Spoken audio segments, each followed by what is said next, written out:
औरत मर्द की पसली से बनी है और जिस मर्द की पसली से वो बनी है उसका निकाह उसी मर्द से होगा।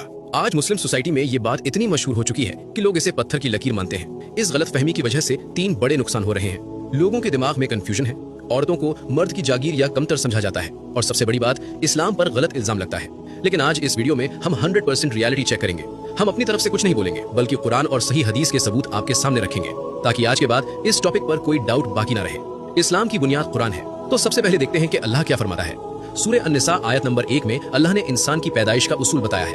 अल्लाह ने तुम सबको एक ही जान नफ्स वाहिदा से पैदा किया और उसी से उसका जोड़ा बनाया। यहाँ बातें बिल्कुल शीशे की तरह साफ है। कुरान ने कहीं भी किसी भी आयत में पसली यानी रिब का लफ्ज इस्तेमाल नहीं किया।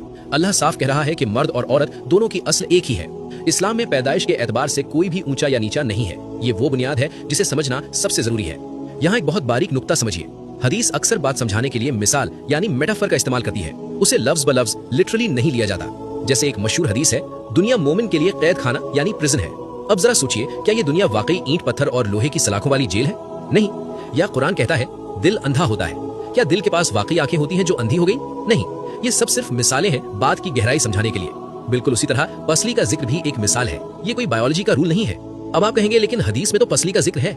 जी हाँ, सही बुखारी और सही मुस्लिम में हदीस है कि नबी हजरत मोहम्मद सल्लल्लाहु अलैहि वसल्लम ने फरमाया, औरत को पसली से पैदा किया गया है। यहीं पर लोग गलती करते हैं। हदीस अक्सर बात समझाने के लिए मिसाल यानी मेटाफर का इस्तेमाल करती है। पसली को मिसाल क्यों बनाया गया? यहाँ एक और बात समझना बहुत जरूरी है क्योंकि लोग अक्सर कंफ्यूज हो जाते हैं। याद रखिए, पसली और रीढ़ की हड्डी में जमीन आसमान का फर्क है। पसली आपकी कमर में पीछे नहीं होती बल्कि सीने में आगे की तरफ होती है। अल्लाह ने पसली को रीढ़ की हड्डी नहीं बनाया जो बोझ उठाए, ना ही पैर की हड्डी बनाया। उसने सीने की हड्डी चुना, वही जगह जहाँ दिल यानी हार्ट धड़कता है, ताकि औरत हमेशा मर्द के दिल के करीब रहे। ये फर्क समझना बहुत जरूरी है। पसली हमारे सीने में दिल और फेफड़ों की हिफाजत करती है। पसली सीधी नहीं होती, वो कर्व्ड मुड़ी हुई होती है। अगर आप पसली को हथौड़े से सीधा करेंगे तो वो टूट जाएगी।